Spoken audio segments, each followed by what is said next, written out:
four principles that I think, as David asked him, Bill, what are some foundational points that you have learned through your life that you are using to lead this organization, right? Again, from a $6 million company to an $8.3 billion company. Those are a lot of gains, big gains.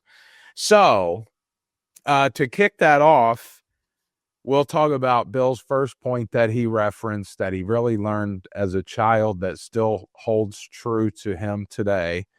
And that is that you do what you have to do to get the job done.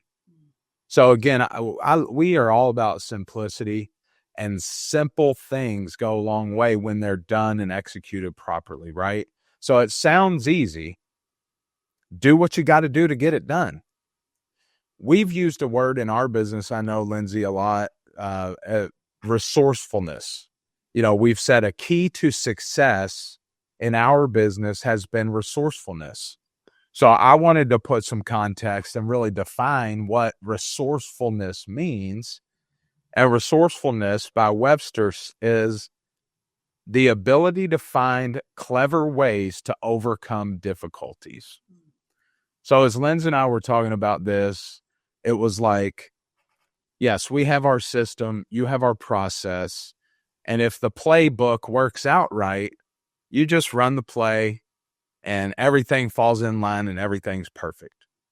But as most of you know, that's not really how life goes, and especially not how sales go. So resourcefulness would be when you're running the play and you may hit a roadblock, how you pivot, how you do something a little different that then still gets the job done for you. So like we said, do what you got to do to get the job done. Lindsey, when you think about that resourcefulness and how that's played out for us over the years, what are some of the things that come to your mind on that? Well, something that Glenn Crabtree, who is actually the president of Orca Life, who we've had on a few different episodes within HIPE, he always talked about if it's not working for you, change something up. Right? Change up your appearance, knock on someone else's door that did not receive the lead card. But when you talk about being resourceful, I'll never forget, it was my first week out there knocking doors, and I had my stack of lead cards, and actually I'd spoke to Glenn before I knocked doors, and I'm like, hey, this guy's 83 years old. And Glenn was standing there and he said, well, that's the daughter's handwriting. So he kind of gave me a little heads up, right? So he said, you're going to go in, do your sit, do the process, but more than likely you're going to have to get the daughter involved. He's 83 years old. She may be in charge of his finances, all these things. So knock on the door, get into the house, your typical final expense house, get in there. And sure enough, his daughter was the one that mailed the card in. So while I'm there, I'm like, all right, I've got to get in touch with the daughter. So got her phone number, got in touch with her, let her know I was here. Dad was okay. Nothing wrong with dad, just following up about the card. Really walked through that process. Hey, I'm going to see if dad could get qualified first, and then I will go out to your house and see you. And so, after I sat with dad, got him qualified, then I drove about 45 minutes to go sit down with the daughter. Why did I do that? I did that to get the job done, and because the daughter was in charge of his bank account.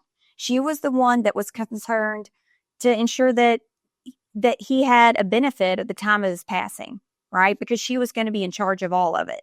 So went through the whole sit process again with the daughter, explained the value, explained how he qualified, and ended up getting it done. Now, had I not reached out to the daughter, I wouldn't have went anywhere with that lead, correct? Because she's in sole control, and she was the one who was going to benefit from it and protect her and her family at the time of his passing.